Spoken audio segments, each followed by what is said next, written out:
Hi. Happy Wednesday. Hi.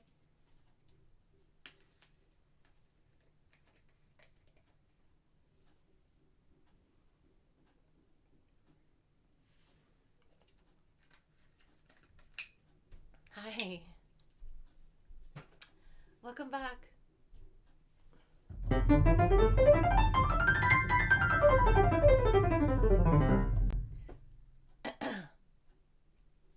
Okay, hold on.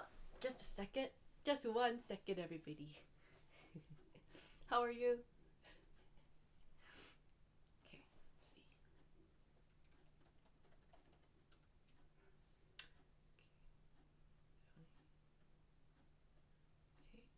Okay.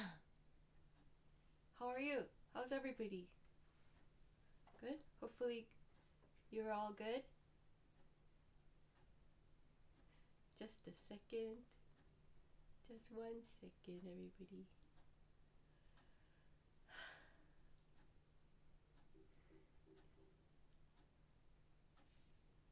Hi.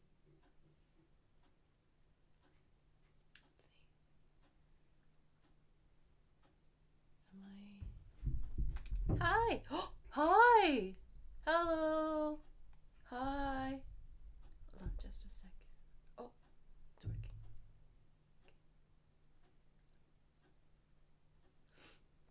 working.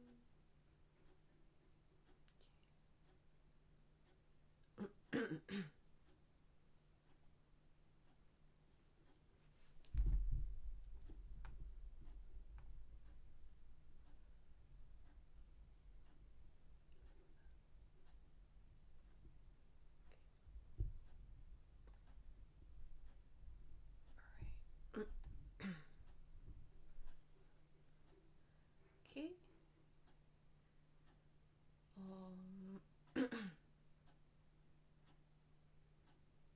Hi.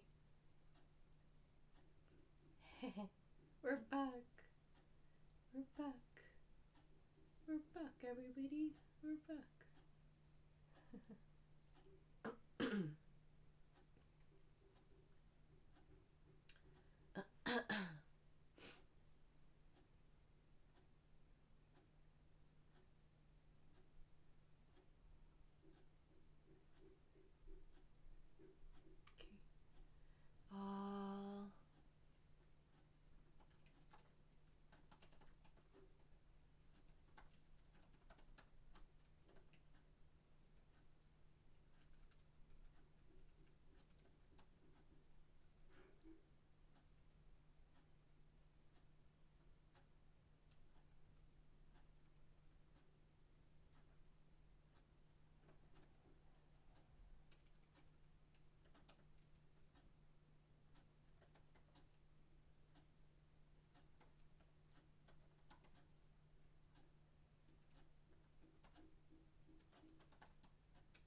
Okay.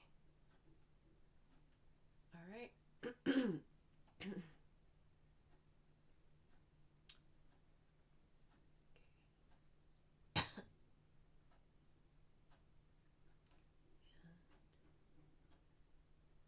All right. Well, welcome back.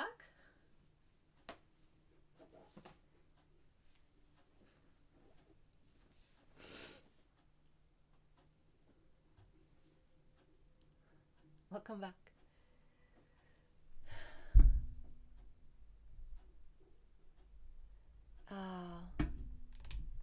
Can you hear me? Can you hear me? Can you all hear me? Missed you all. Sound check, sound check. Okay, so welcome back. Oh, thank you. Oh, Oh, that's a really good concerto. Visible Darkness. Cool name. If you had to pick one, what is your favorite piano concerto? Oh my gosh. Oh, oh gosh.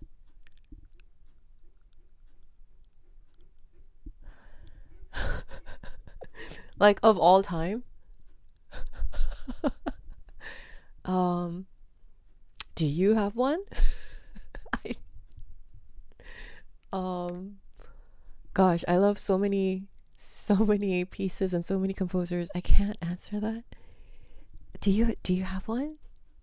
I I oh gosh. Oh gosh. Oh, there's so many gorgeous.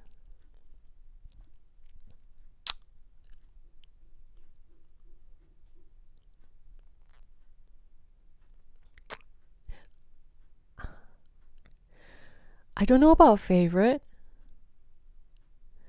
but I think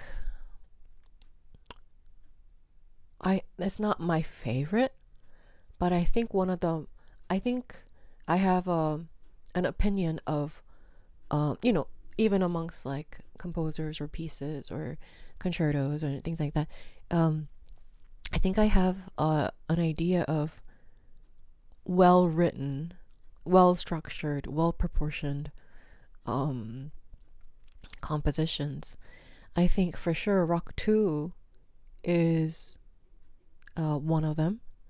Um, I can't say, you know, for certain that it's my favorite, but it's very, very tightly structured. Um, Rachmaninoff Second Concerto. Um, um, Prokofiev Third is very, very well structured. I mean, you wouldn't expect any less from Prokofiev. He was, I think, you know, if you had to say who is the most perfectionist out of all the composers, you would have to say, yeah, I mean, Brahms is very notorious for being, you know, Brahms 1 and 2. Brahms Concerto 1, Brahms Concerto 2. They're absolute masterpieces. Tchaikovsky Concerto number 1 is also another masterpiece. Beethoven Concerto number 3 is almost just like proportionally and everything. It's just very, very powerfully written. Um, um, when I look at concertos, I look at the dialogue between the orchestra and the performer, and I look at you know, how the composer highlighted piano and the thematic materials, obviously, you know, the composition itself, proportion wise, sections, transitions. I look at all of that, and so I would say, you know, but yeah, as I was saying, you know, I think Prokofiev is as much as a perfectionist as Brahms, if not maybe more. And you know, we really underrate Chopin for his perfectionism. But if you have to pick like people, you know, who are perfectionists, Mozart would be one. Would there anybody be? I mean, Brahms is famous for being a perfectionist, but I think Mozart concertos are all perfect. Mozart concertos are all.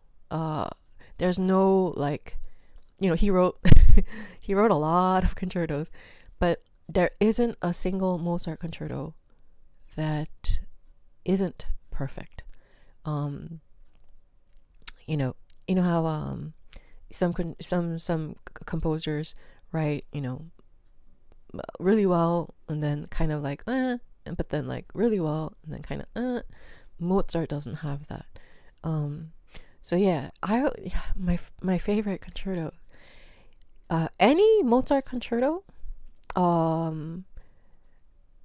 I think my personal favorite is Beethoven 3 and 4.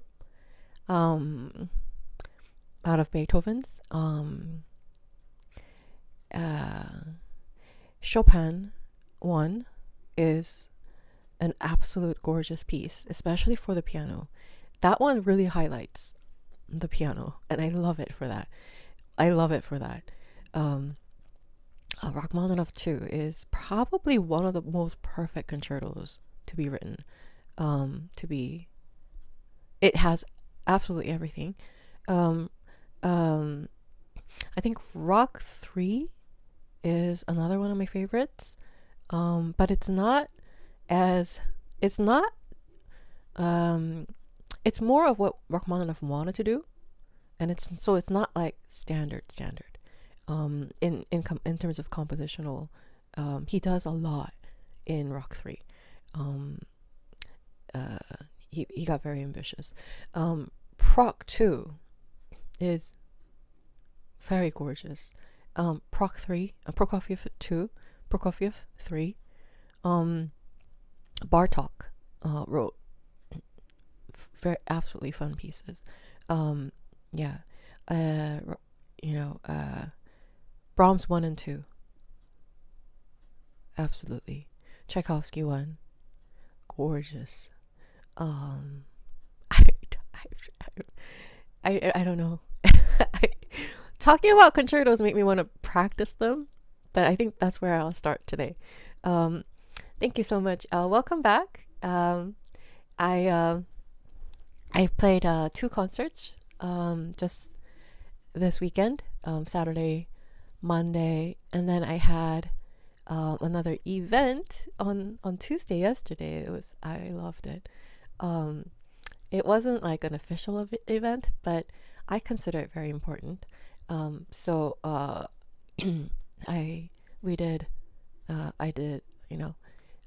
It wrapped up very successfully, very nicely, and I haven't felt this good. I think this year, yeah, I think I haven't felt this good in the entire 2026. It was very successful.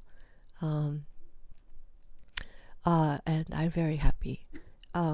Anyway, thank you and welcome back.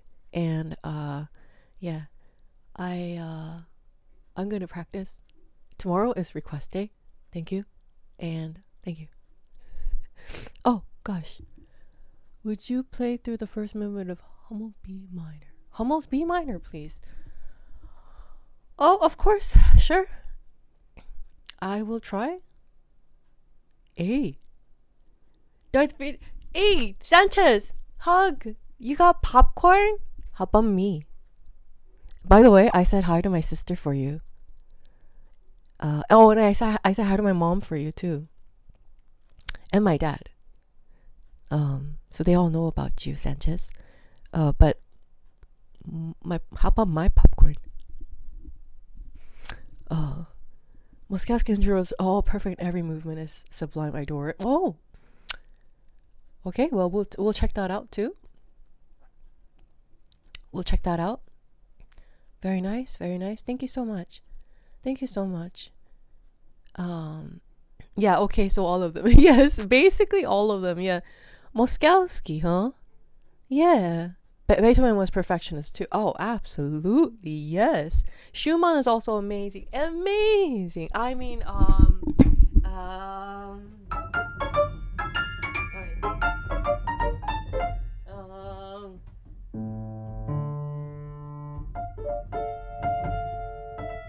think I'm Schumann concerto in A minor. Yes, it is in A minor. It's so pretty. Oh,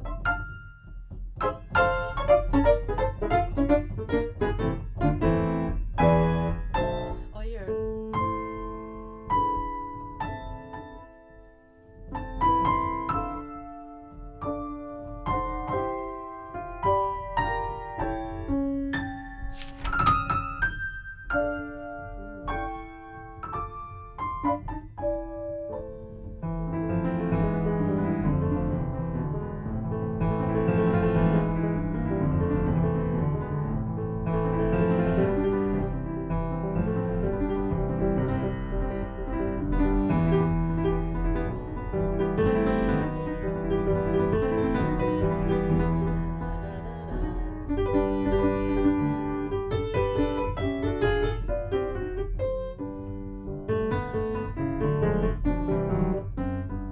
Oh. And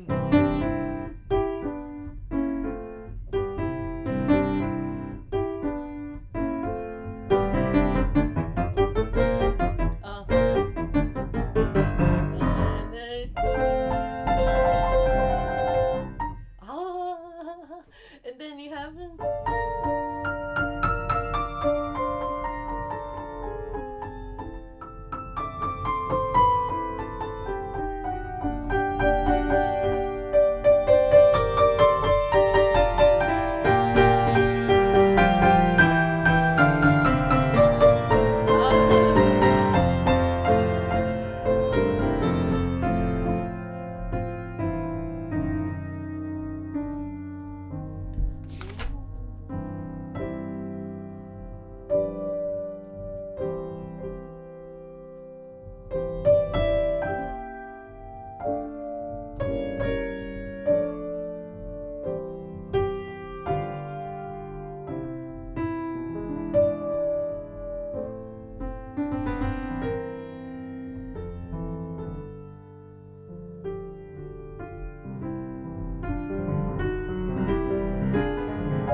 well, I'm sight reading, but oh, it's so gorgeous. Oh my gosh. Schumann, what are you doing to us? Oh, you know, never gets old. These things never get old. Oh, it's so, oh, it's such masterpieces. Yeah, I'll take a look at Moszkowski and Hummel. Hummel, okay.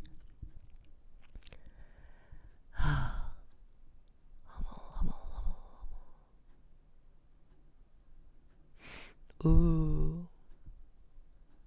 Oh. Mendelssohn. Ah, I see. Eleazar, check every day without you is like an eternity. Glad your performance was successful and you had a great time as seen in the community post. Oh, thank you so much, Eleazar. I missed you too. Yeah? She missed me. Yeah, you miss me. You miss me even though I sent her to I sent her to the moon. But she came back on her own. That's how powerful Eleazar is. Never underestimate Eleazar. Hummel's number 3 in B minor. Hummel's number 3 in B minor. Okay, Hummel's number 3 in B minor. Nice dress, Christine. Thank you so much, Sanchez. Thank you, absolutely, thank you. Hummel's number 3 in B minor. First movement. All right, well, let's go. Let's go. All right, thank you so much. Thank you. Hey, Midge. Happy to see you too. She might say her favorite composer. Oh, I know, isn't he gorgeous? I need Oppenheimer music. Okay, we'll do something about that. Happy for you, my little hobbit.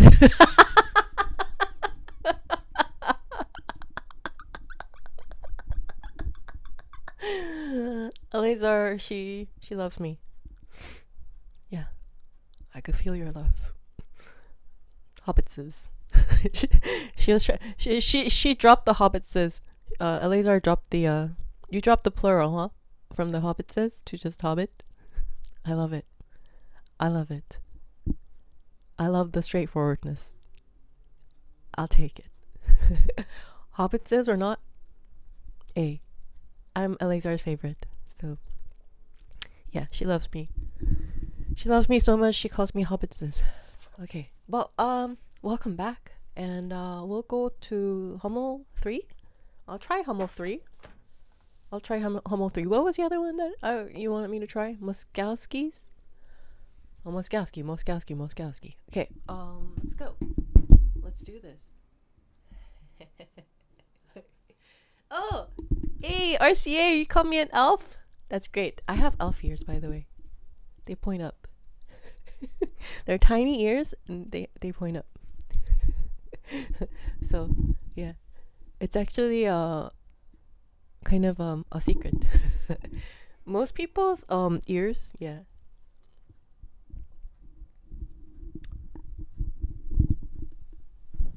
Oh. Oops. Legolas?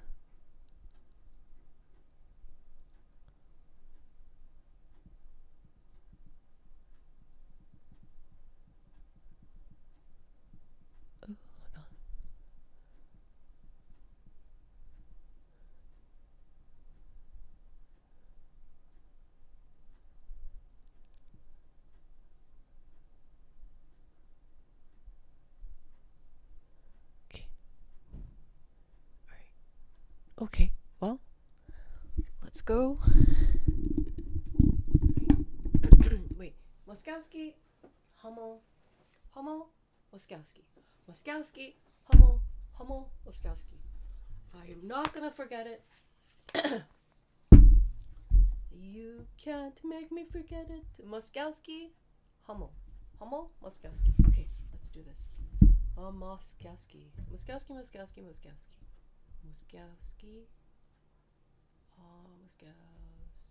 Piano Concerto number 2. Was it number 2? Guys, stay with me. Hummel Concerto number 3. Okay. Alright. Doing some transcriptions. Mock.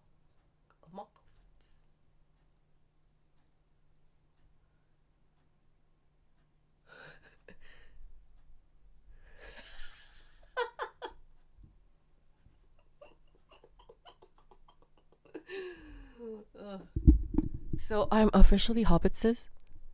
Okay, Laser. Even the smallest person can change the course of the future. Love to our Christine. Okay. I am permanently Hobbitses. Alright, got it. Thank you, Laser. Let's see. Part 1, Part 2 for 2 pianos. Mokwitz. I'm kind of confused. Sorry. 3 movements. Alright. Part 1, Part 2.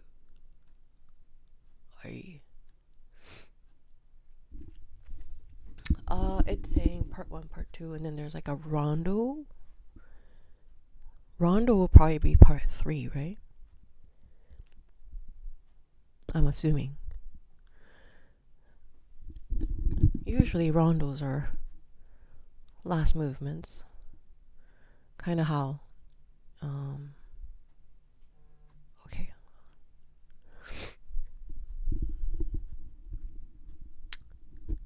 Okay. Cool. All movements are amazing. Is Moszkowski number 2? The rondo is a 3rd movement. Part 1 and Part 1 is for piano 1 and 2. Oh, okay. Got it. Part 1 and Part 2 for each piano. Either part works though. Oh, you're following me on that. Okay, I get it. So this is entirely... No, this is it. This is like probably the first movement. 40 pages. That sounds about right. Files on my iPad. Okay. Let's see. I'll go back and just in case. Part 2.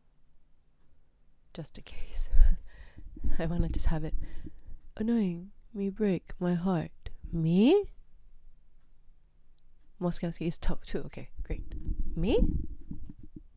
Why? My sister left. She left.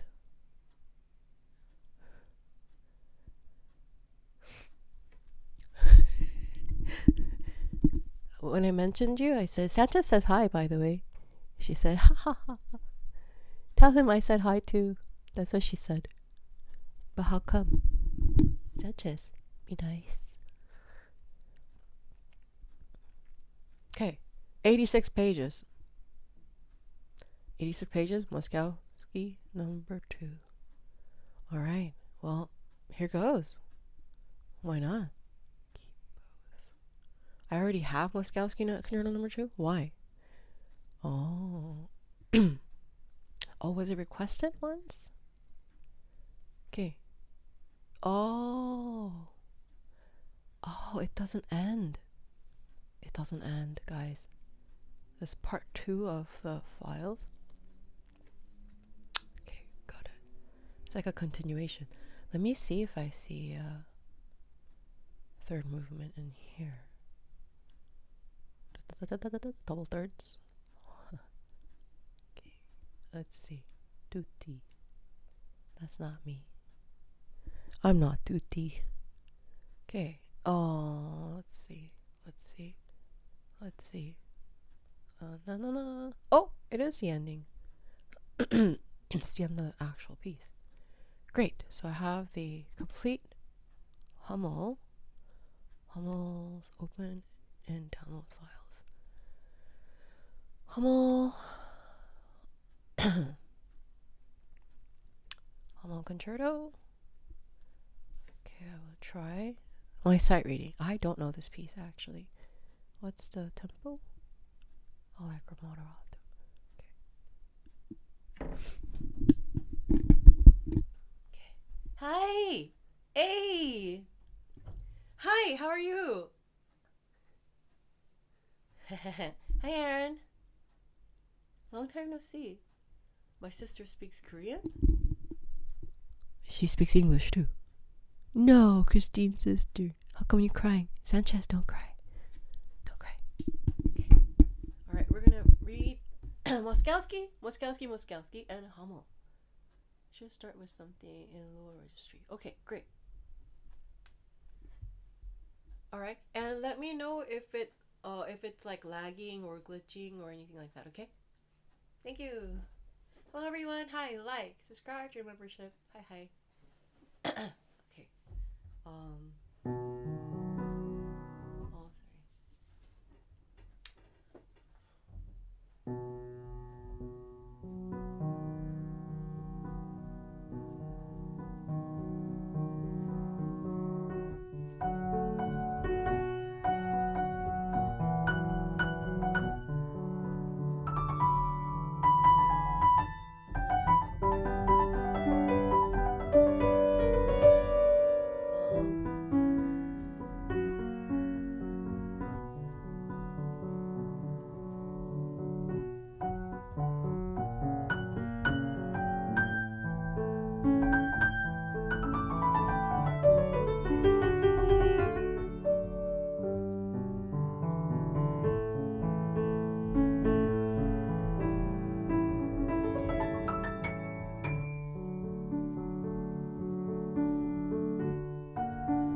and then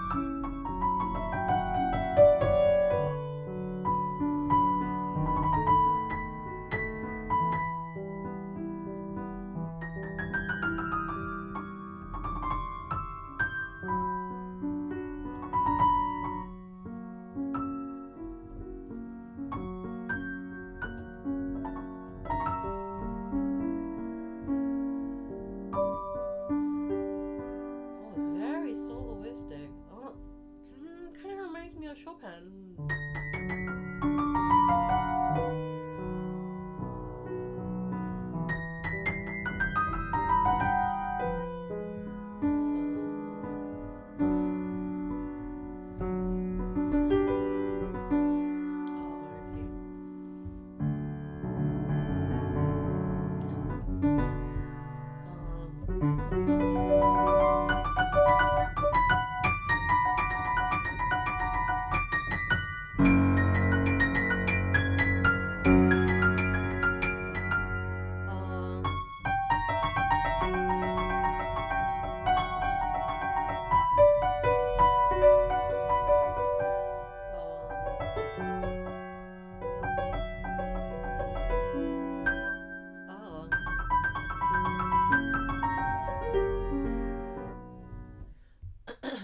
It's very soloistic.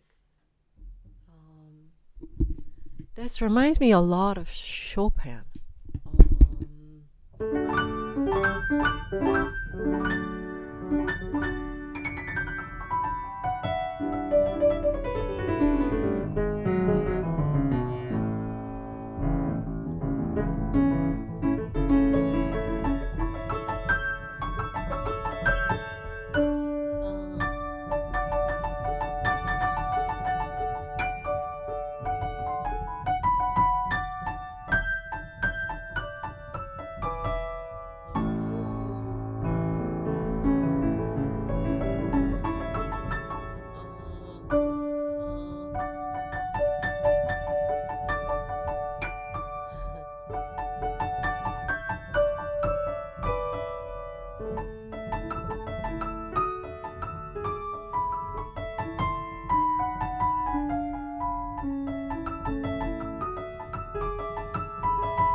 To me, it feels very Mozart slash Chopin.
Very nice.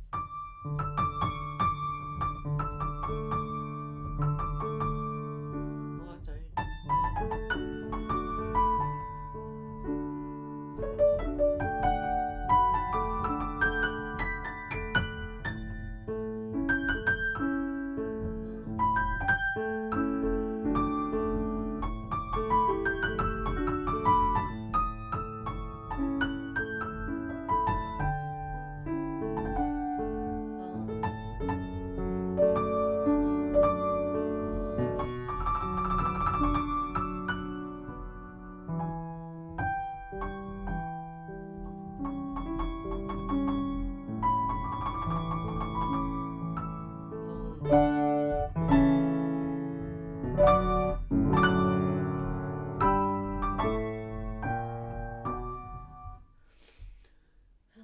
This is very high register though.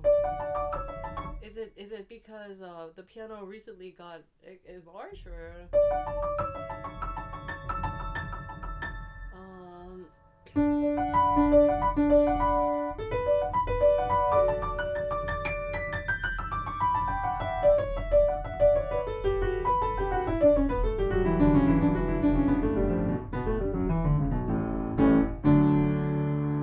Very nice.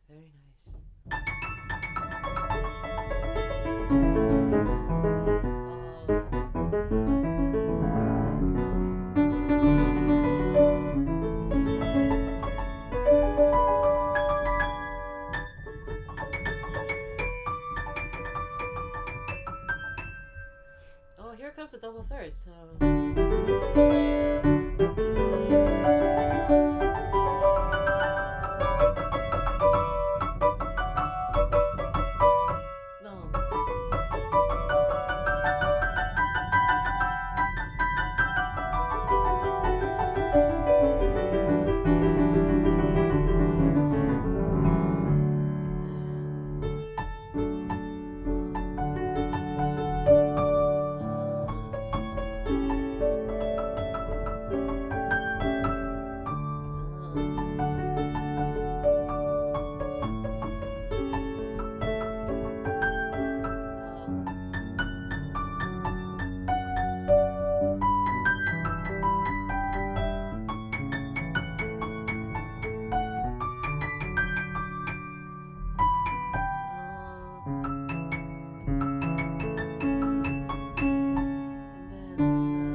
It doesn't change the bass clef. It stays in the.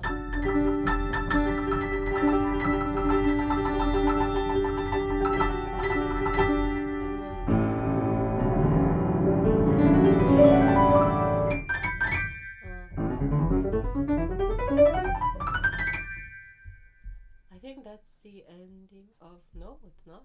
Hold on.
interest in this. No,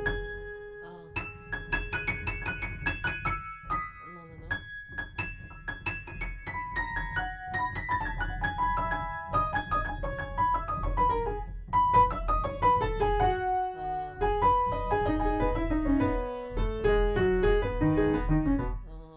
Okay.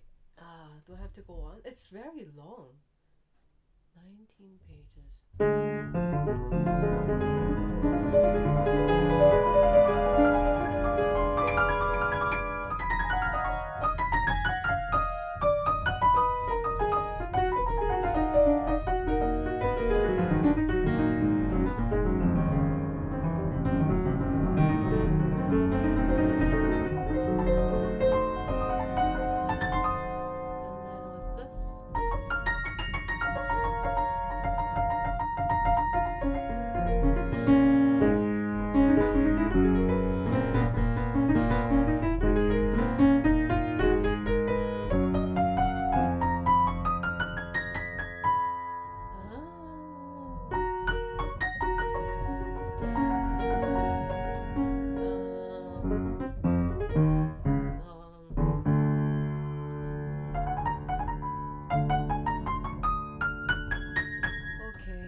Does it end?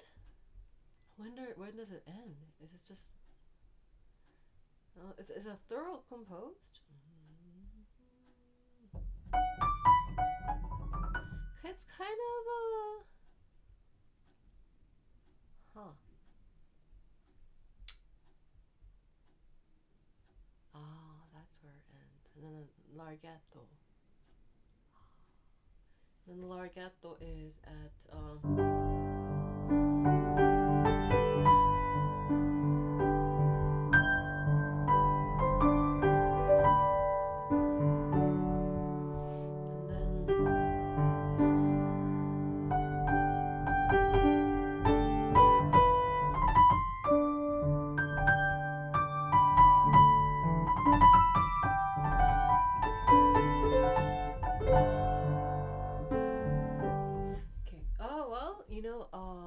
So I skimmed through it.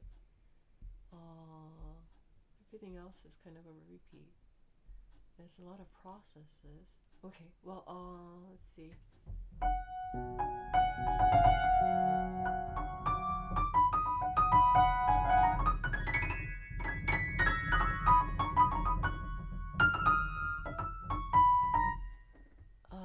Okay, let's see. Let's go back to D or B minor. This goes back to B minor.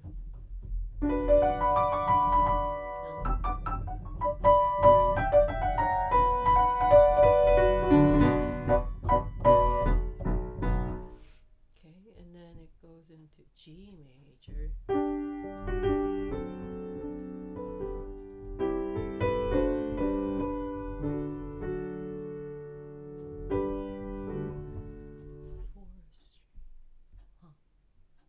Okay, well, if you're curious as to know what I think about this Hummel,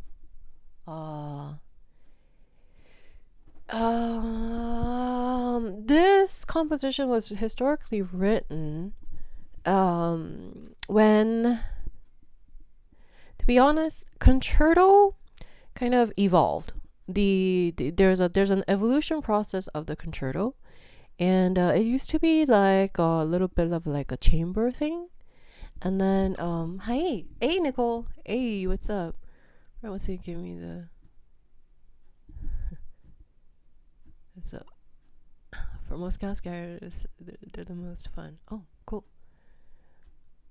It was thick, round, 180 pages. I said no thanks and returned it. Pisoni concerto. Good job, you. Also, I'm sorry for making the request today. I didn't know it wasn't requested today. Otherwise, it would have waited. No, it's okay. That's all right. I am able to do your request today, so you don't need to finish if you don't want to. I just love the figures in this piece. They all fit in the hands. Very nice. Oh yeah, very nice. Absolutely yes. Absolutely yes. What you said. Okay. Visible Darkness has said, I just love the figures in this piece. They all fit in the hands so nicely. The orchestral parts don't overshadow the piano, nor piano the orchestra. Absolutely yes. His influence of Chopin's concerto is so there. Absolutely yes.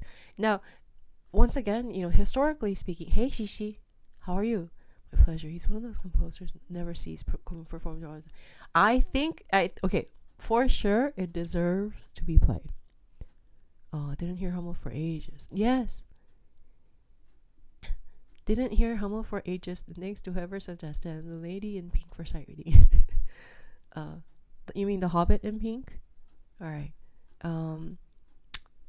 Yes. Hummel is so underrated. Absolutely yes. Being Mozart's favorite student and one of Chopin's biggest influences says a lot about his greatness. Yes. Oh. Yes. Yeah. Oh. Yeah. So I heard. So as in the beginning. No.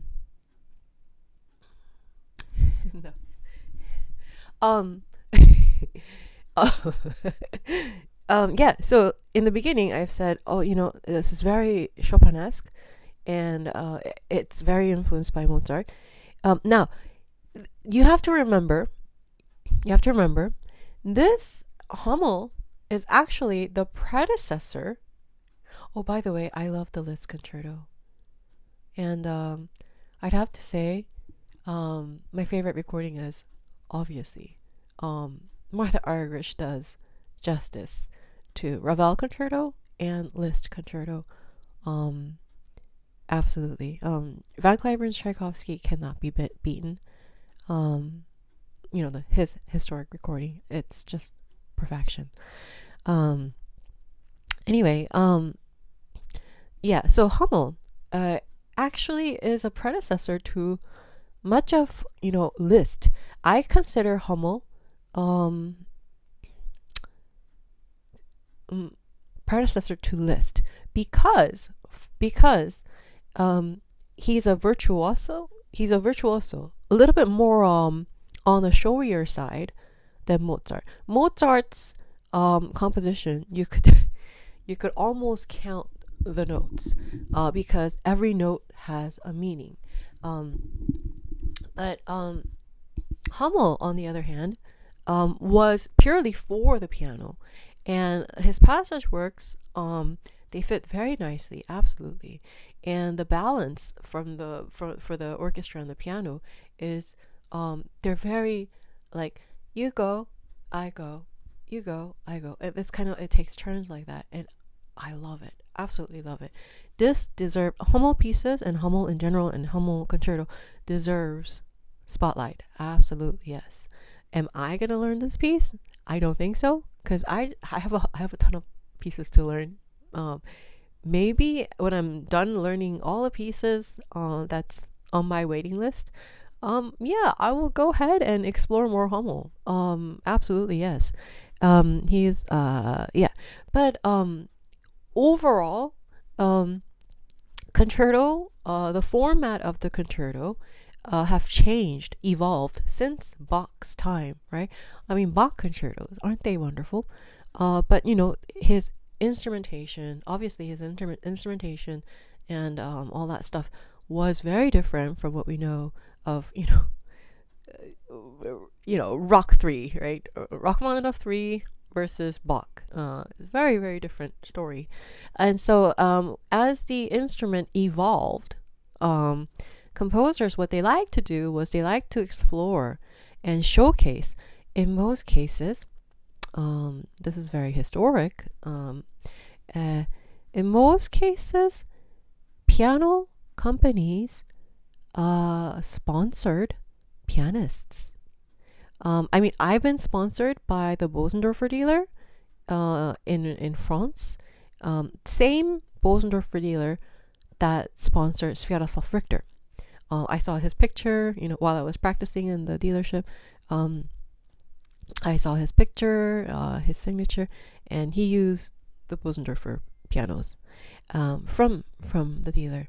I was sponsored by the official Bosendorfer dealership. They only they're official Bosendorfer dealer, so they only have Bosendorfers in the dealership. It's not like like when you go to some piano places, you see like different manufacturers, different pianos, but it's kind of like, have you ever been to the Steinway Gallery in New York? If you go to any of the Steinway galleries, all you see are Steinways, well, Bostons and whatever other brands that they also showcase. But when you go to Bosendorfer dealer, they all just have Bosendorfers. That's it. Anyway, much like that, even during the days of Hummel, this was even more so, even more. They were even more sponsored by the piano dealers, and these pianists were representing, and so what they would do is, what piano manufacturers would do is, they would send their piano to the composers or the artists' home and say, this is our latest piano, and then they would get a free piano from the manufacturer, and they would play and compose for the piano company that they're being sponsored by. Am I glitching? Aristocracy is, yeah, exactly. So they'd be representing a family, the patron. They'd be representing like a patron, but when they're composing, when Hummel was composing, he was given a piano by the manufacturers that are supporting his concerts, and so he would be composing. So all the runs and stuff that you see in the all the runs that you see in the sheet music, it's actually to showcase registers, right? Not just the pianistic fingers, look what I could do, but it's actually to show the how the different registers sound like. And have you noticed that Hummel's has a lot of upper register sounds in the concerto? That's because the manufacturer, most likely the piano manufacturer that sponsored him, most likely had replaced or updated some kind of action in the registers, and so he might have been requested or informed, hey, Hummel, you know, we've made these updates, adjustments to these kind of registers. So basically, if the action, we replace the action hammers with, latest technology, and then, or like, we replace the bass, with, reinforced, and these updates were constantly, at the time of, Hummel composing, these updates were constantly being made to the piano, so that it even so how so even like the difference between different piano manufacturers, the sound between different manufacturers were very big. Unlike, now it's like, oh, people kind of ask like, oh, what kind of piano are you using? You could kind of ballpark it, and say, oh, this is an Asian piano, this is a European piano, this is a, American piano. You could kind of ballpark it with the sound. But back then, because the piano was still evolving in the evolution stages, because of that, the sounds were vastly different. The actions were vastly different. There was no standardized standard. It was very like manufacturer specifics. And so when Hummel was writing, this is my first time sight reading this. I've never heard of this concerto before, but I know that in history, historically, that in his time, the piano was being manufactured, and it was being advertised by artists, composers. And so Hummel was showcasing the upper register or the lower register by going back and forth between the keys, all the keys, so evenly, right? So like he would do this, he would do that, but the thing is, you could tell who's absolutely a fabulous pianist because of the way they write. And that's why I say Hummel is a little bit more of a predecessor to Liszt instead of strictly Chopin. Although Chopin, you could clearly hear the influence of Hummel in Chopin's concerto, but in terms of virtuosic passages and things like that, it lays very, very well within the hand, and it's very a lot of passages, and it's very showy, and it showcases the each registers especially, and it's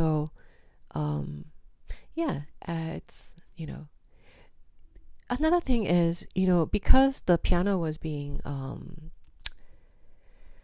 evolved, piano was getting evolved during that time. The reason why composers, sometimes even modulation, technically my professor said from Yale said there's no such thing as modulation, but I'll just use the modulation word because that's what everybody understands.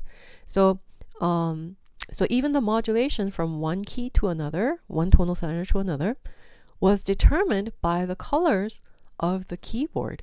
So the piano that they were using heavily influenced because of the timbre, right? You have to remember the composers had ultra sensitive ears, and so what they composed was not only dictated by what they could do on the piano, but also the instrument itself. So if he wanted to go from B minor to G major, then it means maybe, right, that the G major, particularly in the piano that he was using to compose, had a very beautiful, sweet sound.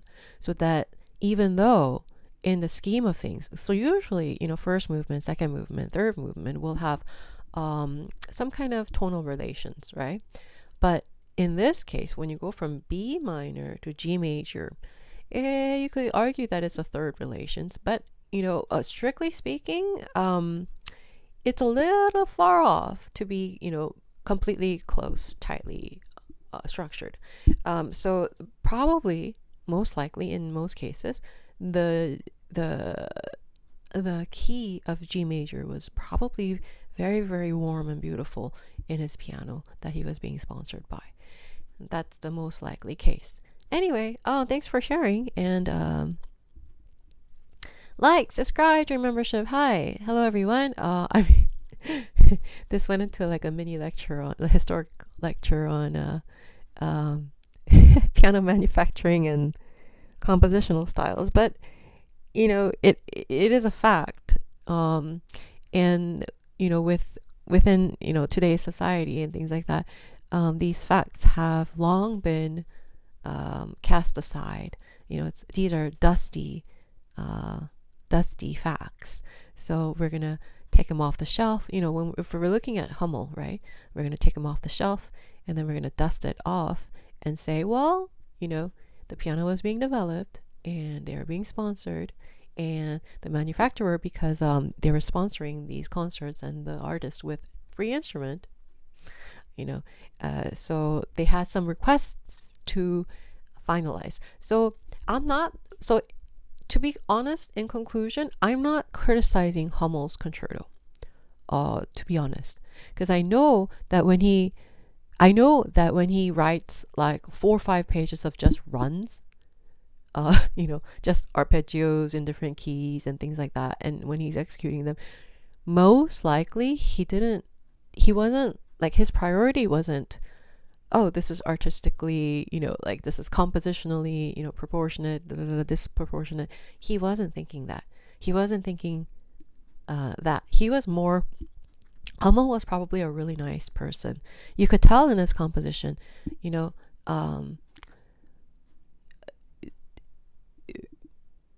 as popular as Beethoven is, as popular as Mozart is, as popular as Chopin is, they did not have the best of personalities, because they didn't have to, right? They're geniuses. But Hummel, in this case, you could tell that he was very accommodating to these. You could tell, because he knew how to write, he knew how to compose.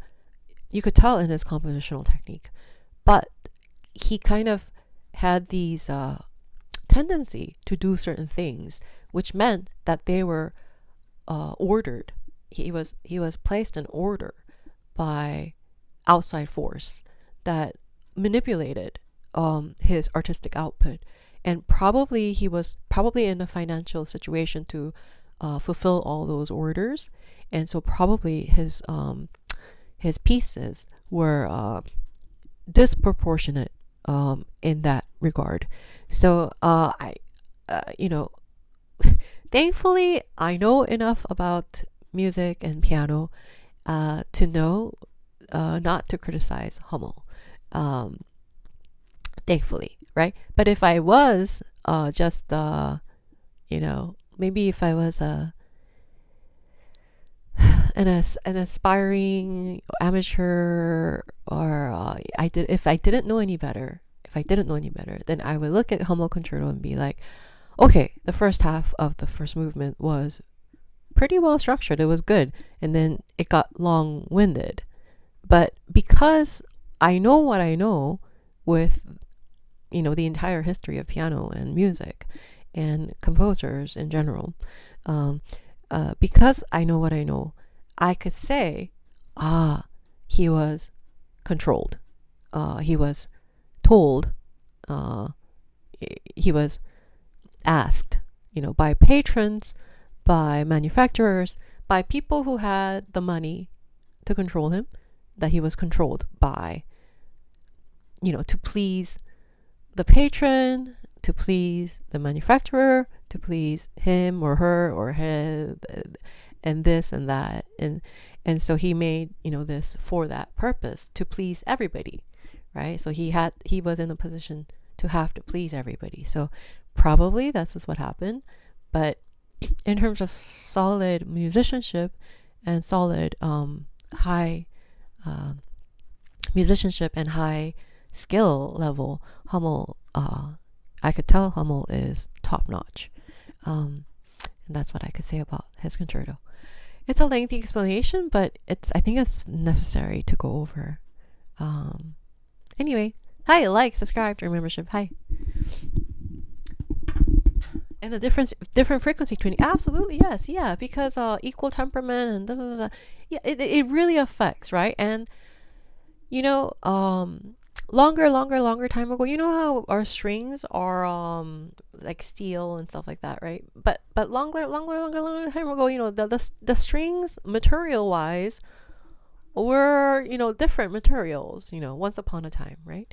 And so the evolution of the piano mechanism, but not only just the mechanism, but like the strings itself and the hammer itself and all the mechanisms inside and everything and stuff, it just came a really long way.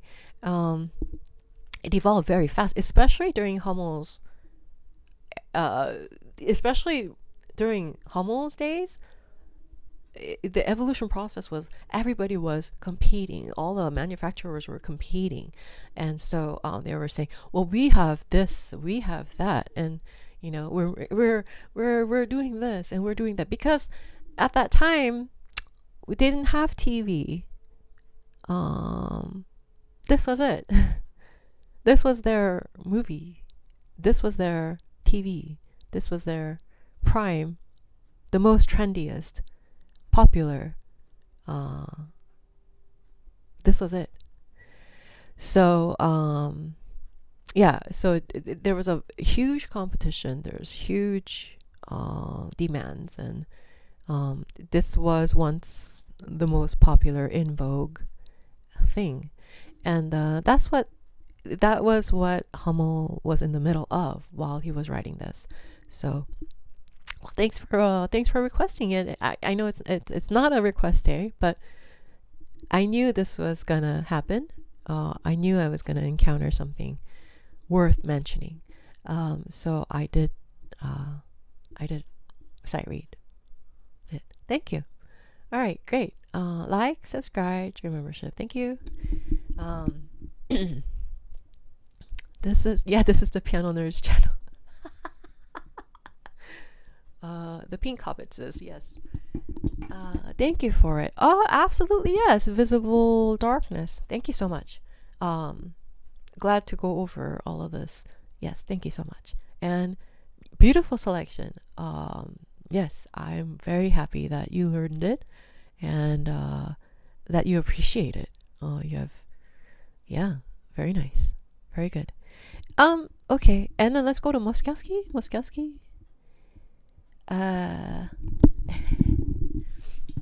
Okay.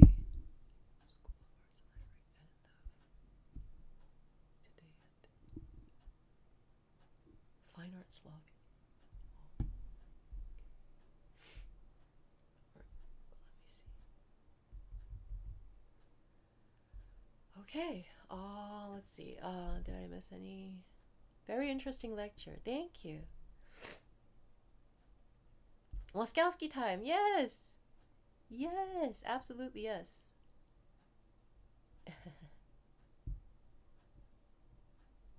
Yes, exactly. Yes, absolutely yes. Thank you.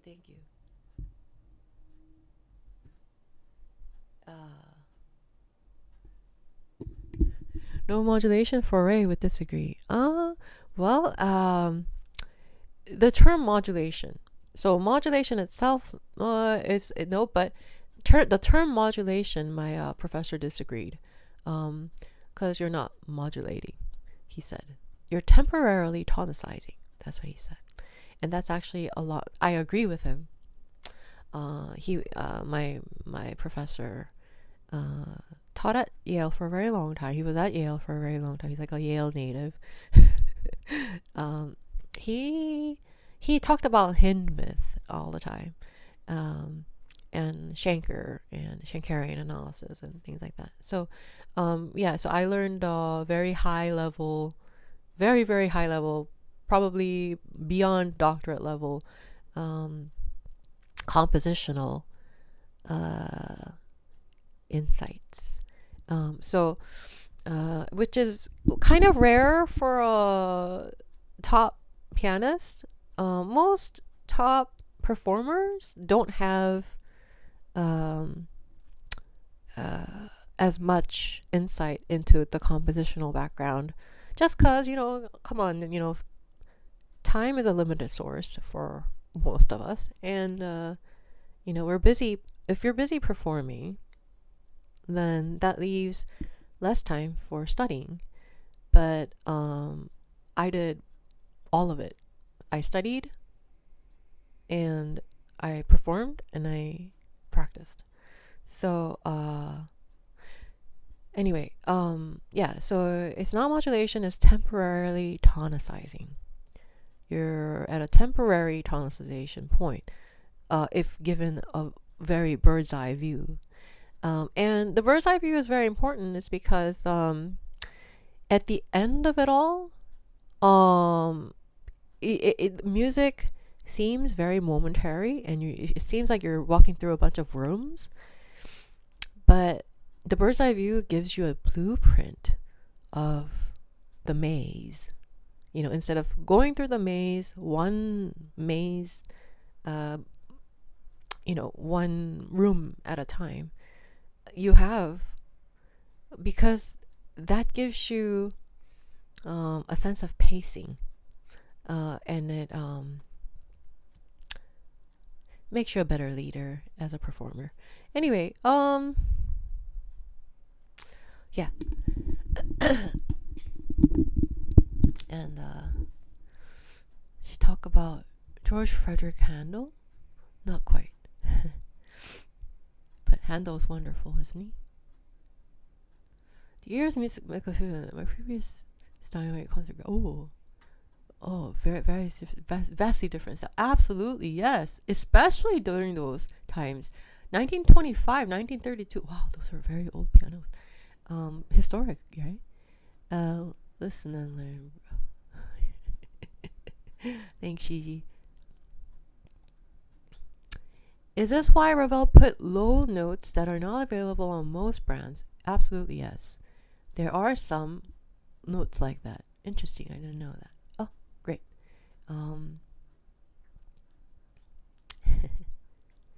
Well, all right. I think I caught up. Thank you for playing that for me. That was enough to inspire me to go compose more. Oh, great. Very nice. You're a composer. Okay, great. Well, then you already know about compositional techniques. Very good. There's only a way for diabolical piano passages as background. I know, right?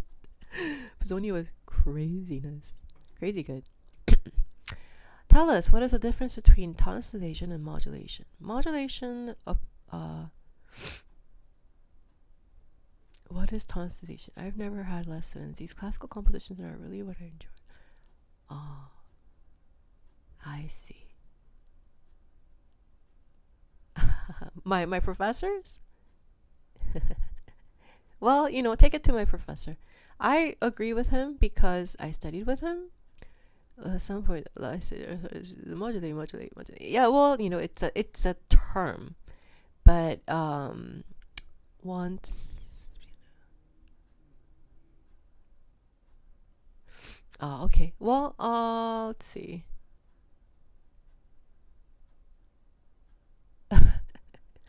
Okay. So these are not my own words. Okay. So according to Dr. Robert Moore, he was a composer himself. Brilliant genius, by the way. Tonicization is having a tonal center, right? So everything revolves around kind of like a gravitational force, right? Think about our solar system, right?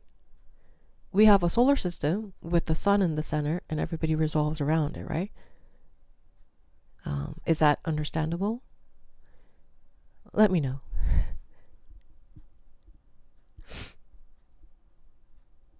Yeah. User Jew something. Tell us the difference as you studied at such a high level. No. You don't know solar system?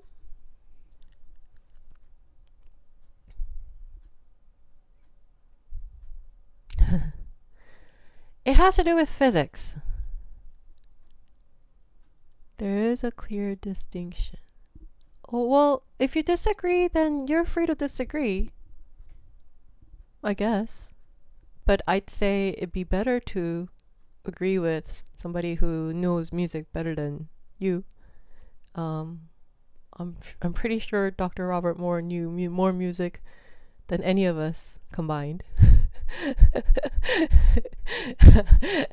He's one of the most brilliant minds I've ever encountered, and I've encountered the world's best.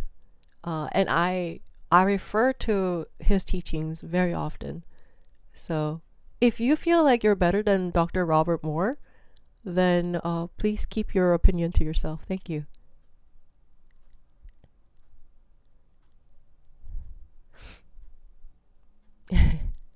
Okay, well,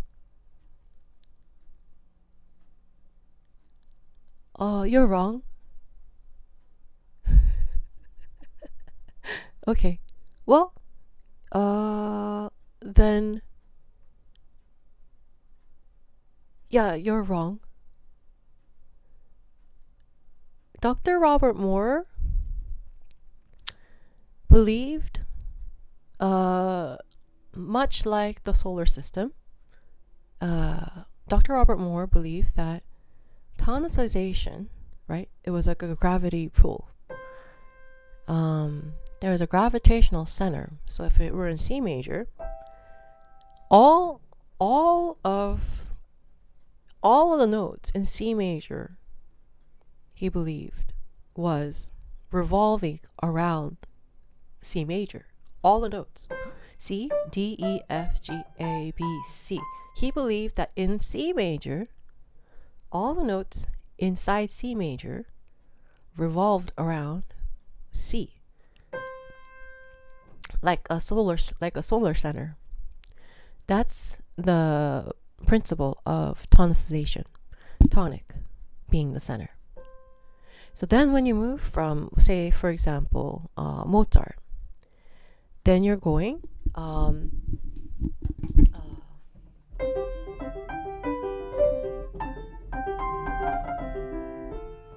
then he actually he goes into different majors, right? You know, there's a fake recap, right? F, G. He goes into G, right? The fifth, right? Dominant key. But when he goes to the G, the term modulation, Dr. Robert Moore said, it said kind of like he said the term modulation implied that instead of going on a vacation and coming back to your home, he said it's like moving homes. He said the technical term for modulation is like you're moving addresses. So Dr. Robert Moore said, instead of calling it modulation, because eventually within the bigger structure of the piece, you're going from C major to G major, which is the dominant. But eventually, all pieces, this is Beethoven's forte, right? All pieces, Beethoven ends up at the end of it all. Even, so, you know, we call, you know, cyclic, however you pronounce it. But there's, you know, and this whole thing revolves around one big tonal center. And you temporarily tonicize. So the G, this becomes that you didn't move address and you didn't go from C major to G major, right? That's what modulation means. So modulation means, according to Dr. Robert Moore, that you're going from C major to G major seemingly indefinitely. Are there some composers who do that? Yes, but it's very rare. And so you're there like a vacation, like you're going to the market sometimes. So the reason why he calls it temporary tonicization instead of modulation is because the proportions matter. How long do you stay? Right? For example, if you go to the mall, like say you go from your home to shopping center or mall shopping center, if you go there and you spend a couple of hours, have you moved? Are you gonna change your bill address to the mall and have all your bills sent to the mall? Did you move? Did you like change your living quarters? Are you moving into the mall? No. So the duration, the proportions matter. The time matters because music is sound organized in time. This is very important. So Dr. Robert Moore said, depending on the times, right? You're just temporarily there. So the more correct term, according to Dr. Robert Moore, who knows more about music than any of us combined, including anyone in the chat,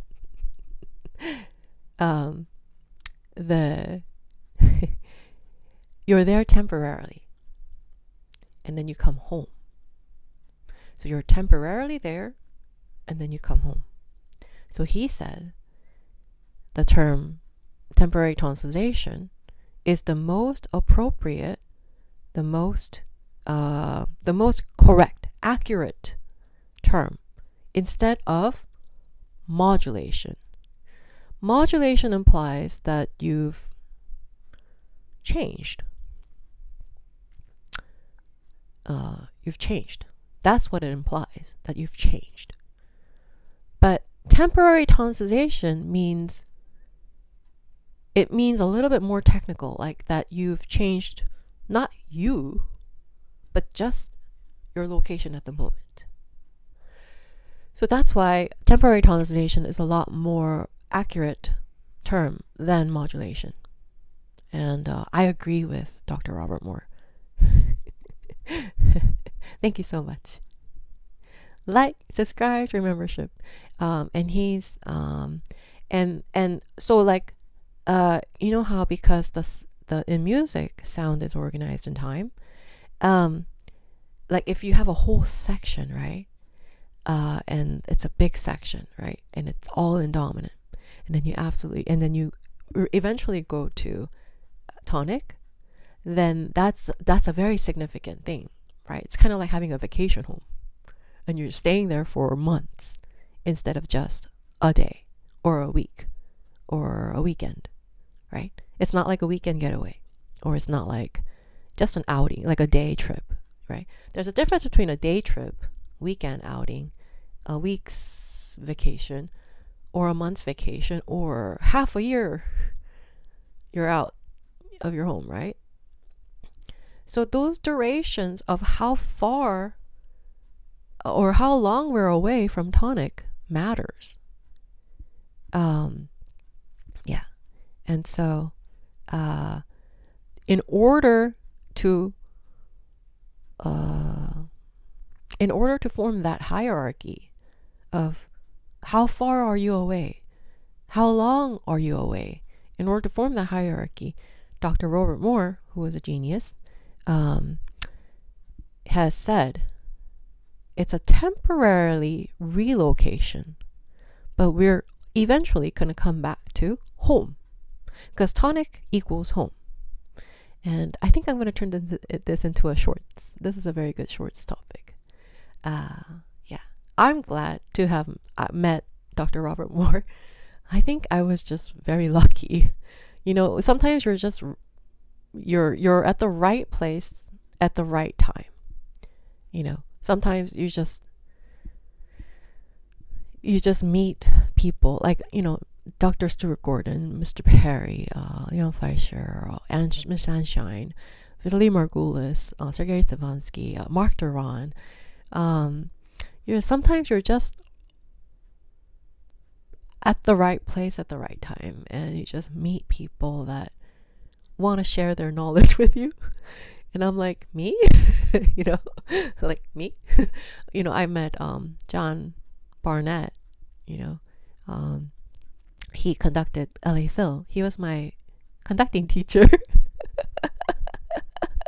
I learned conducting from LA Phil conductor. He conducted under Toscanini. Toscanini is a big person in conducting. He's historically very important. If you don't know Toscanini, I'll try looking him up. But Toscanini Otto Klemperer is another big heavyweight name. He conducted under, so he was like the assistant conductor to Otto Klemperer. These really big, huge, historic people. And he himself is a historic person. But that was my first conducting teacher. I learned my basic conducting. I learned my basic conducting with world's best. And I learned my basic theory with a composer, actually. Yeah. So I come from a compositional angle, just because I learned so much theory from composers, genius composers. Anyway, thank you so much for understanding. And I try to explain it in a way that everybody understands, which he does very well. And so I try to be like that with all of these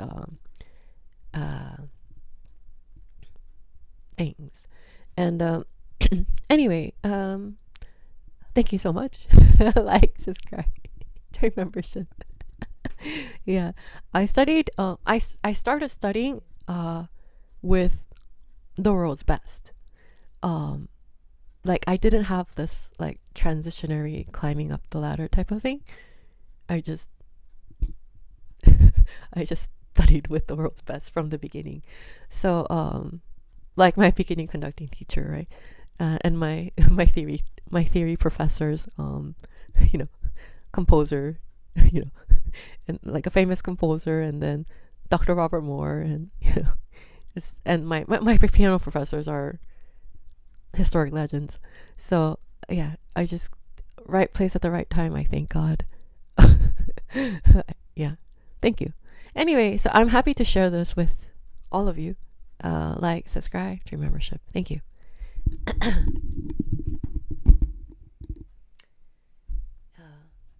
Thank you. Thank you so much. Oh yes. No place like Tone with Tonic. Absolutely, yes. What if I'm unhoused? Oh well, then there are composers who like move around. Okay. So not tonal centerish, but there's actually composers who kind of morph unendingly, like infinitely. And I'll get to them later. But piano pieces are, people don't know how hard it is at the top of the piano ladder. But I'll tell you this, all composers who composed for the piano did their most ambitious work on the piano and for the symphony, but first on the piano. So it was probably all conceived through the piano first. So yeah, so most composers, they did their most ambitious work through the piano. So that's why, as you climb up, I mean, of course your skills improve and things like that, but the sheer material and the sheer intellectual, what is it? It's a CPU. You need an engine. Like your engine goes on overdrive. Sometimes when you get to the really high end pieces, because they pretty much wrote in a way that exhausts your brain capacity. So yeah, the higher you go up, the harder these blueprints are to memorize and to digest and things like that. So it's very fascinating. You should all learn piano. Everybody learn piano. Go start practicing. Learn piano. It's the most intellectually invigorating experience, especially as you go to the top. It's like a inverted triangle. It's like an inverted pyramid. It's an inverted. So you start, so the piano is undoubtedly the easiest instrument to learn. And I will stick by this. The piano is the easiest instrument to learn, but it is absolutely the hardest to be very good at it, especially at the very top, because it goes like this. it starts out very easy and then it'll just so I try to give even the beginners, I try to give them like a sense of that, like it's gonna flesh out, but don't be intimidated, because fleshing this out is gonna be so exciting, so great. Yeah. Anyway, like, subscribe, and everybody that will learn piano. Everybody, absolutely. Let's do this all together. More the merrier. And I'm gonna read Moszkowski. Thank you for being patient. Thank you. Let's see. Someone got a permanent vacation. Nice, very nice. Thank you so much. Thank you. Absolutely, thank you so much. Thank you. All right, well, that was really good. Wow, never viewed it that way. Well, yeah, thank you. All right, let's go to Moszkowski. Thank you for waiting. This is a very this turned out to be a very intense stream, huh? Very meaty, right? A lot of, hold on, just a second. Moszkowski. Browse Moszkowski. Oh, let's go. What's this? Oh, let's see. What am I in? E major.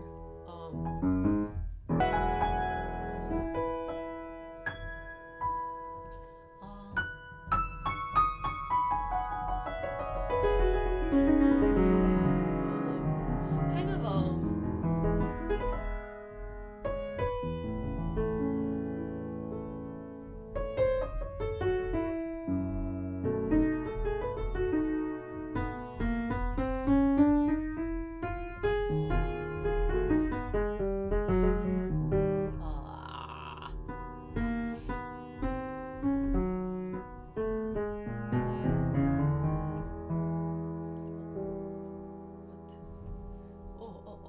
what am I doing? And then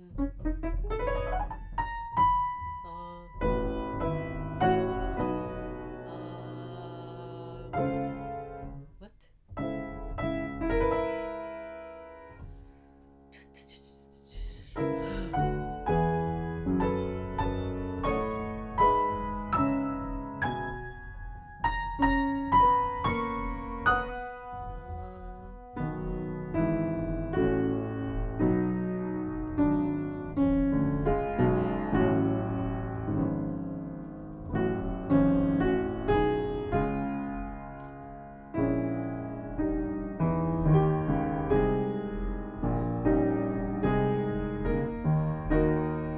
And then what's going on?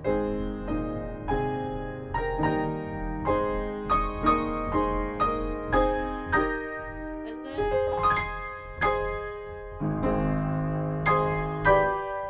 what? And then is that right?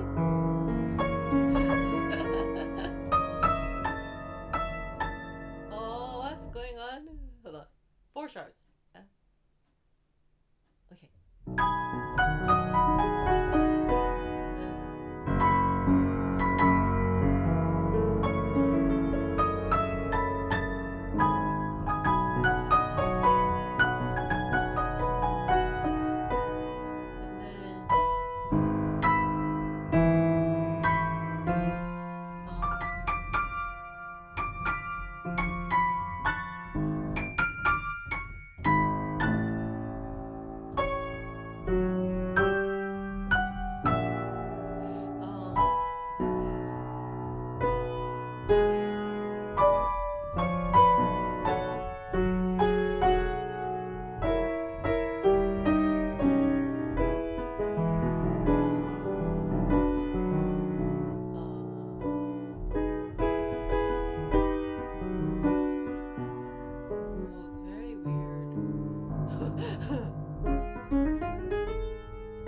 Okay.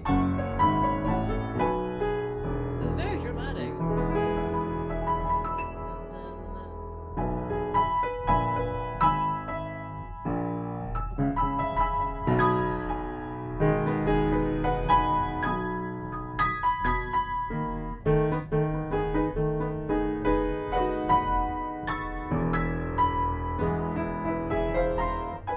I see. Ah, they're playing the main part is this one. I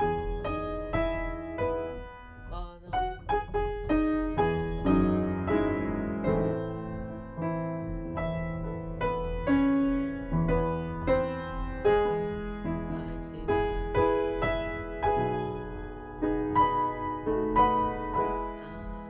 see.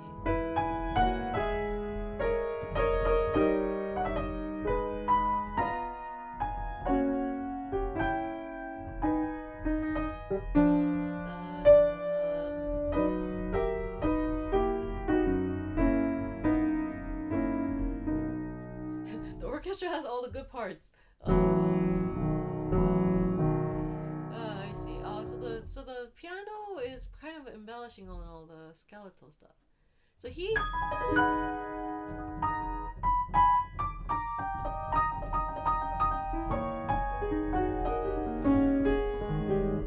see. So what Moszkowski did was he put all the structural stuff in the orchestra part. And so the pianist is just kind of maneuvering around it, like kind of like, ever watch Peter Pan? There's Peter Pan, and then there's Tinkerbell, right? Tinkerbell always just kind of hovers around Peter Pan, right? This is kind of the Peter Pan structure, where the pianist just kind of hovers over all around Peter Pan, who's he put the orchestra first, everybody. Even though it looks like, the parts are a lot harder and things like that. No, he put all the core ideas into the orchestra. And they're playing constantly together almost. There's no dialogue. Let's see.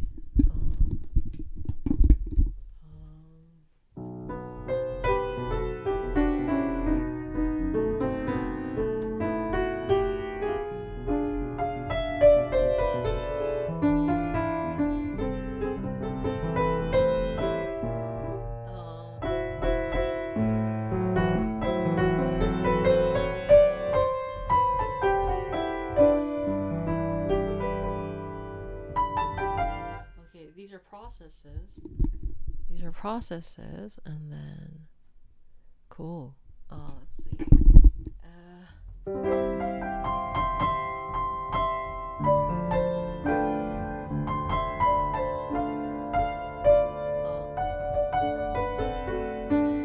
see.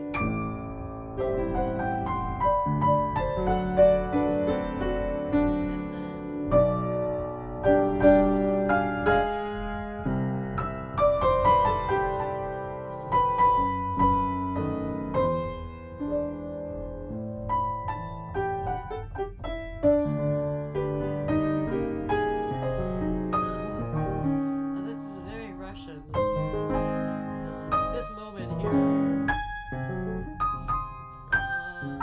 very, very, very nice.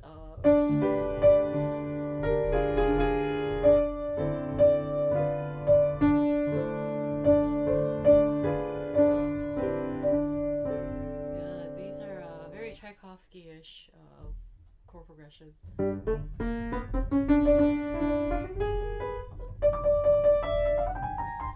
It's a very effective piece, except I wouldn't learn it right away. If I've learned everything that I wanted to learn, all the notes that I wanted to learn, and I have time infinitely left over, then probably I would learn, maybe. But it's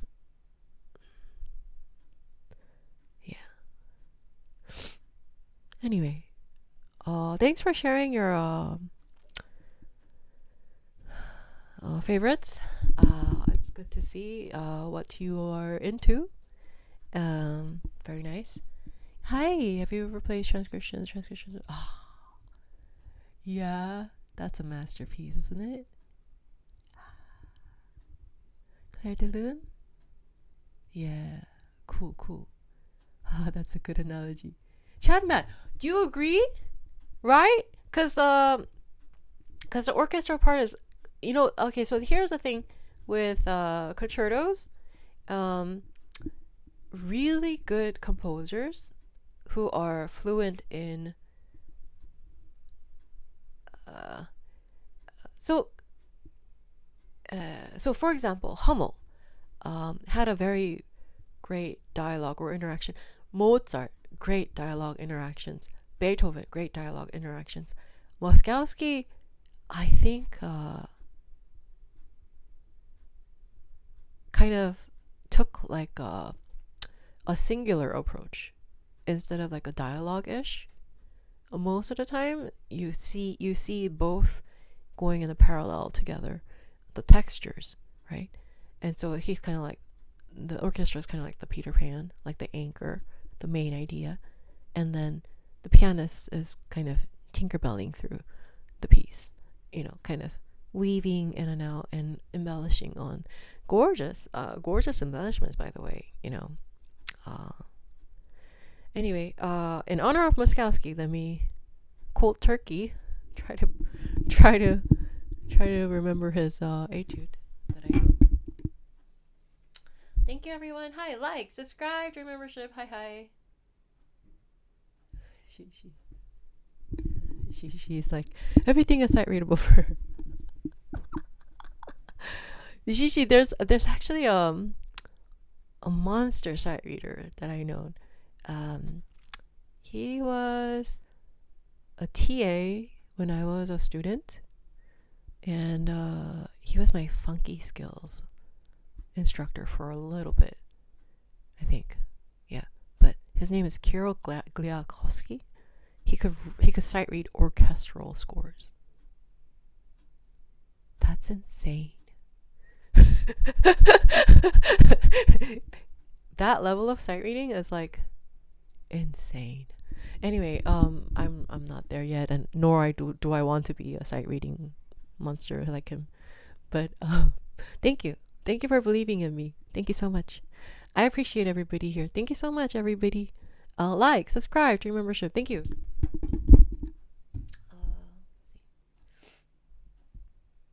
Bonjour. Hi. Chloe.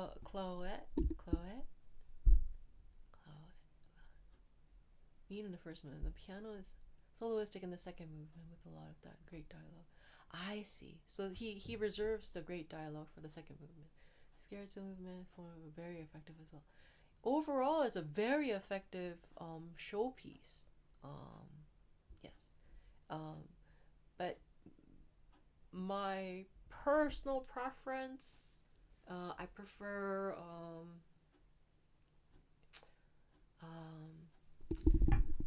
pieces that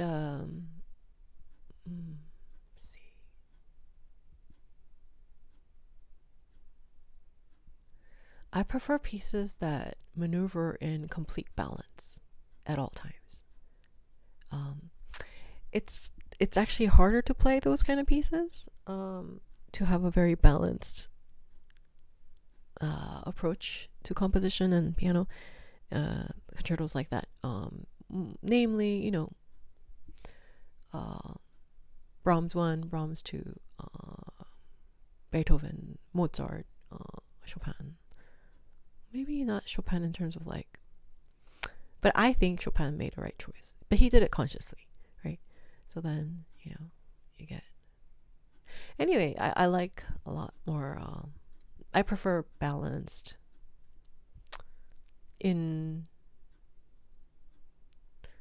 with the reasons of the balance, with the reasons of balance. So Chopin 1 for me is balanced.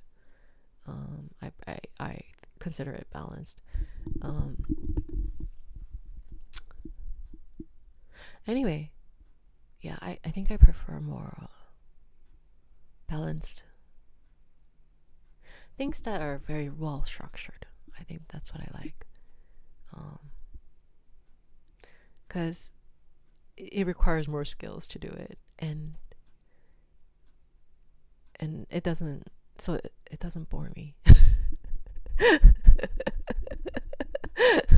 Yeah. Yeah. Anyway, thank you. It's very worth exploring. All these pieces. Everybody learn piano. Everybody go learn piano. Practice your piano. Hello everyone. Hi, like, subscribe. Welcome to our channel. Now I'm going to be practicing my concerti. Our topic is the concertos. So I think I'm going to try learning sight reading, learning some pieces. Thank you. Brahms 1 day would be great. Oh yeah?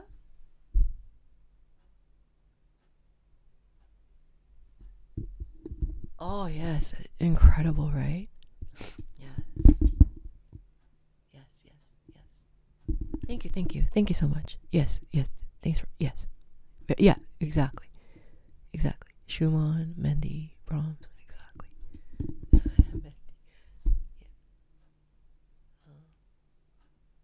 I play piano too. Very nice. Very good. You're at the right place.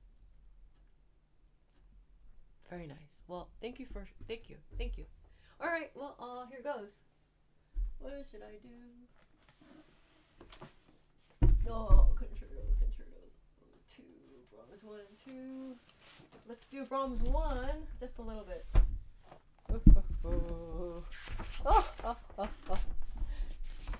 Should I? Am I crazy? Is it? Hold on.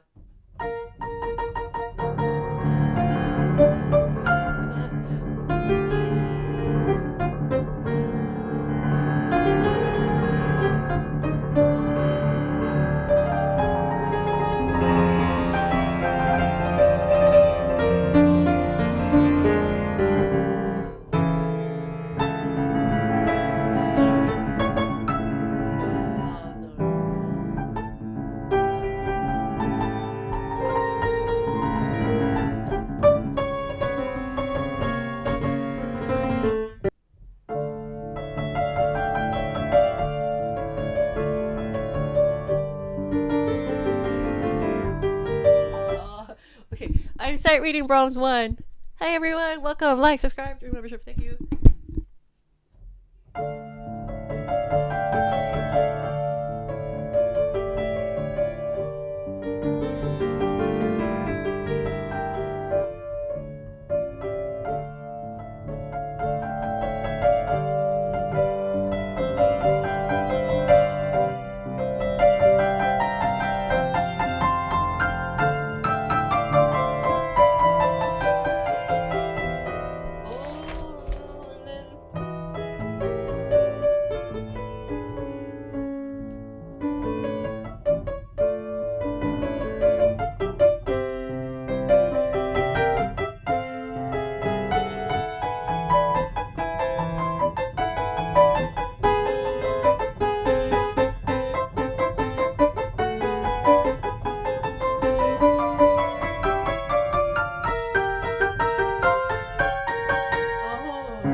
beautiful.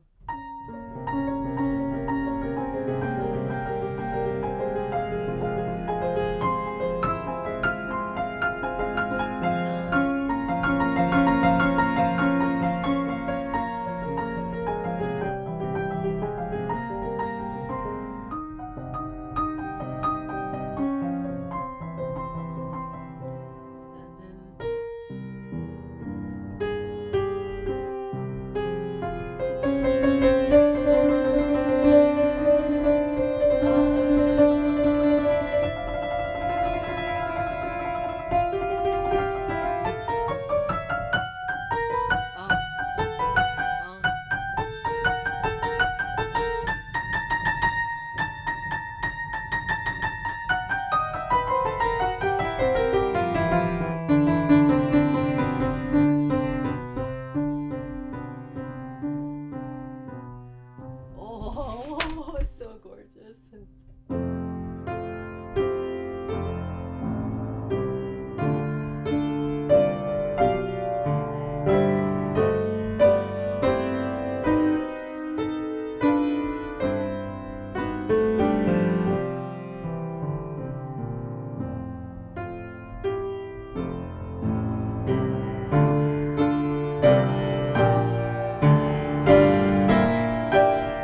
such a masterpiece.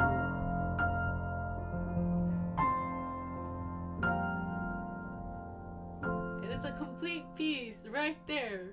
And then he says, no, it's not over.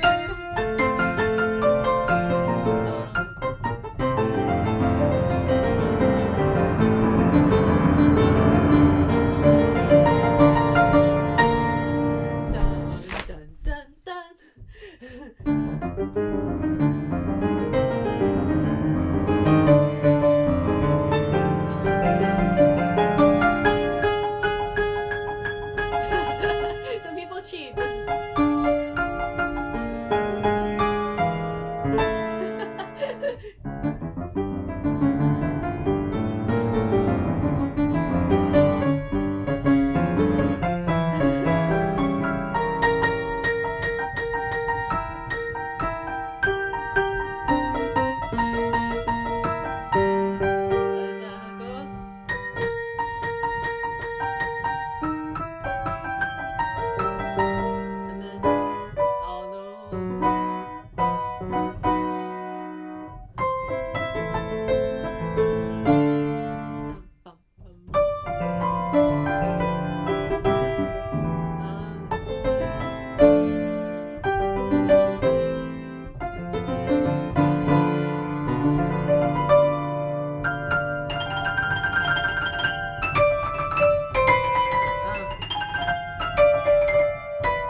Oh, it's so pretty.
This is so pretty.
masterpiece. Oh my gosh. Can you stay open, please?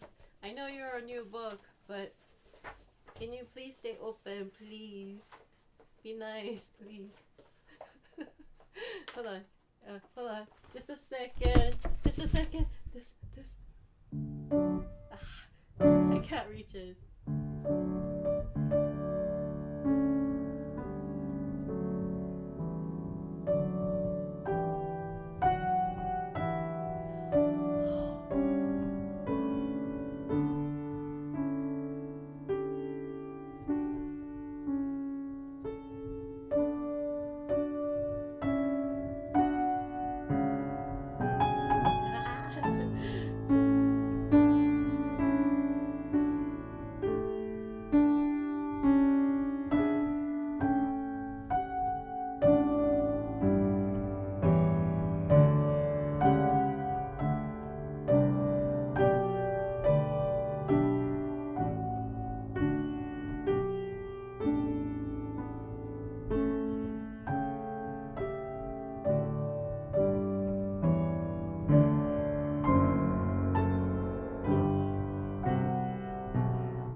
It's so pretty. Ah. Oh dear. Oh come on. Oh come on, you score. Come on.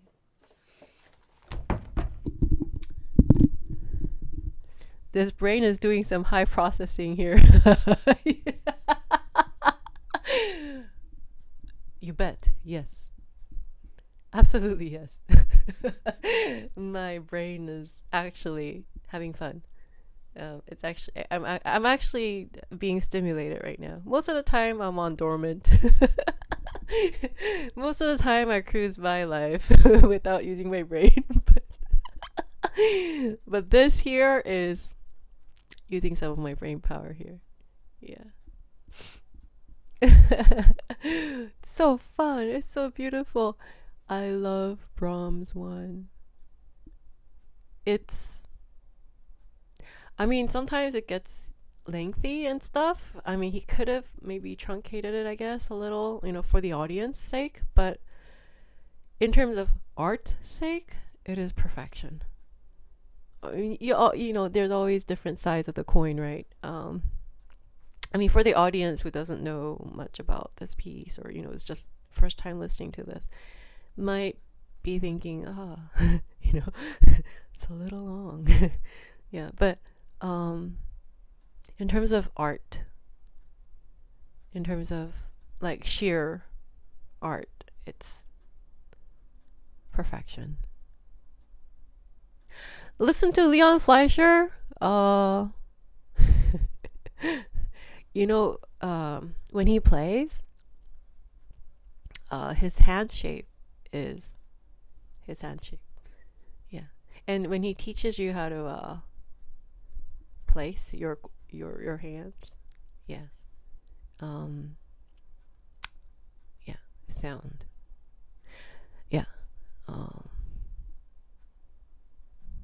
Anyway, listen to Leon Fleischer's Brahms 1, Brahms 2. I think just as Tchaikovsky, Van Cliburn's Tchaikovsky is iconic, and Argrich's Liszt, iconic.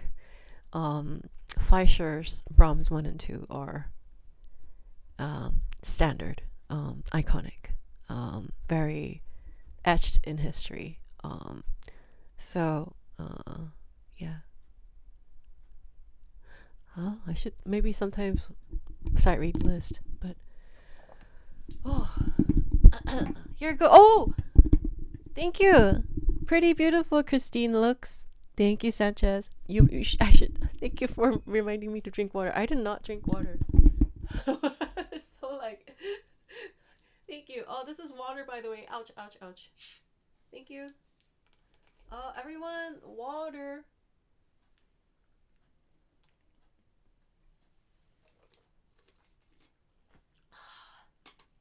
Thank you. Oh. Oh, yes.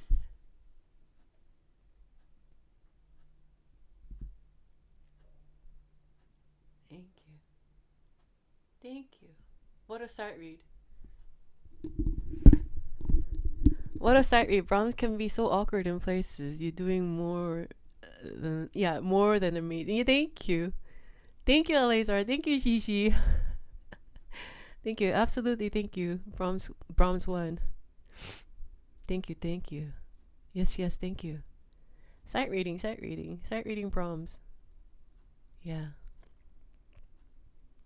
Oh, Mandalorian movie May 2nd. You watch? I watched. Okay, I'll try to watch it. Oh.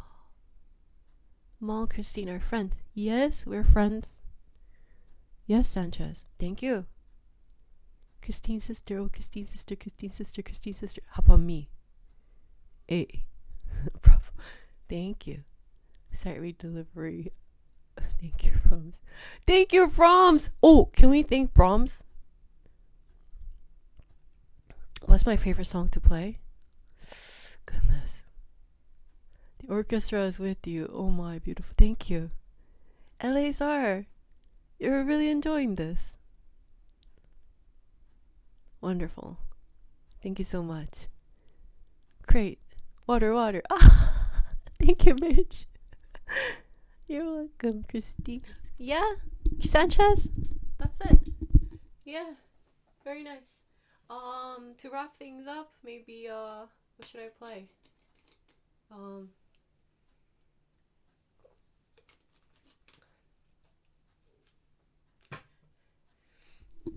I have a dinner reservation at DCA.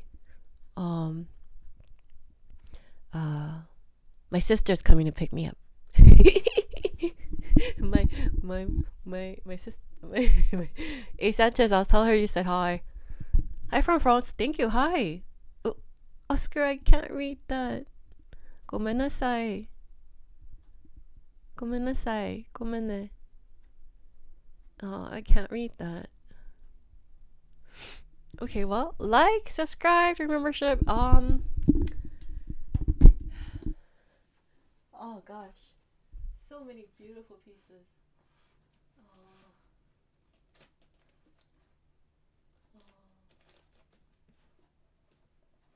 This concerto. What's this? Brand new score.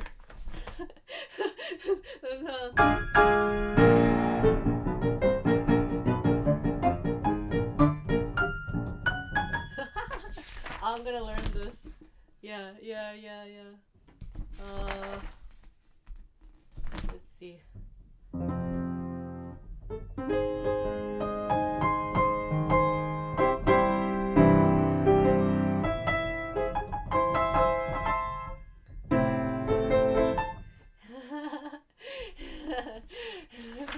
Yeah, I think I should learn this. This is like brand new score. I have all these brand new scores. I should learn them. Yeah. Well, thank you so much. I'll be back tomorrow. That's it for today. I appreciate all of you. Thank you so much. Like, subscribe. Yeah. Yeah, tan da da da da da da da. Yeah, I should learn all these scores. I should learn them. I actually have a score I want to buy. I mean, surprising, right? I'm like Little Mermaid here. I've got everything. What's its galore? I think I'm about, I have 20. I want more, right? Yeah, I'm like Little Mermaid here with my sheet music. There's actually scores I want to buy. Yeah. Anyway, always thirsty for books. Yeah. Have a nice dinner. You were amazing today. Thank you so much. And later she calls me pink hobbitses, but pays very nice compliments. I appreciate you. Thank you so much. Okay, everyone. I'm gonna.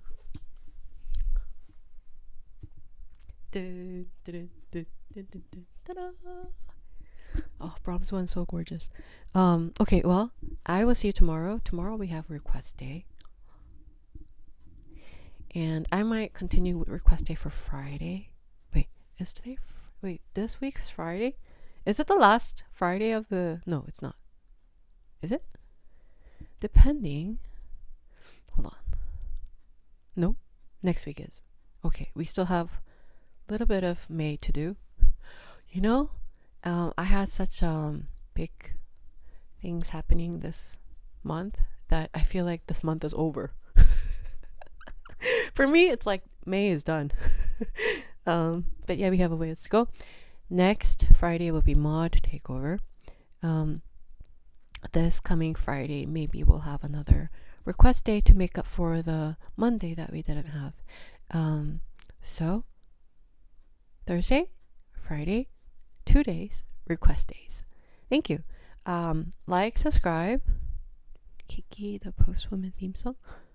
Oh, I know, it's so beautiful, right? Hi, and bye-bye, Christine. Have a nice dinner at DCA. You look pretty in fuchsia. Janice getting technical. This is fuchsia, everyone. Thank you. Take care and see you next time. Yeah, I'm gonna have dinner. We have dinner reservation at DCA, and yeah, my sister and my mom and me, we're gonna go have dinner at DCA. Yeah, and then we're gonna watch World of Color. Yeah, at DCA. Yeah, thank you. Nice. Oh, thank you. Thank you, my friend. See you and enjoy DCA. Thank you, Midge. Thank you. Oh, Midge, come back tomorrow. I'll play your request. Janice, come back tomorrow. I'll play your request. Sanchez, where are you? Ooh, Mark Bridges. Hi, enjoy dinner. Thank you so much. Sanchez. I'm going to end the live stream. Okay, I'm going to have to go. Sanchez. We're going to have to wrap up. See you tomorrow, Sanchez. I said bye, okay? Don't get mad. I said bye to you, okay? And I'll say hi to my sister for you. And my mom. And my dad. Alright, well, thank you, everybody. And yeah, I'll see you tomorrow. Request day tomorrow. Request day on Friday. Tomorrow and Friday. Request days. Yeah. Bye, everyone. Enjoy World of Color. Thank you. Have a magical time. Thank you. Thank you. Bye-bye, everybody. Bye. Like, subscribe. Bye. Bye. Bye. Thank you. Thank you. Bye-bye. Bye. Huh? I don't understand that question. Bye.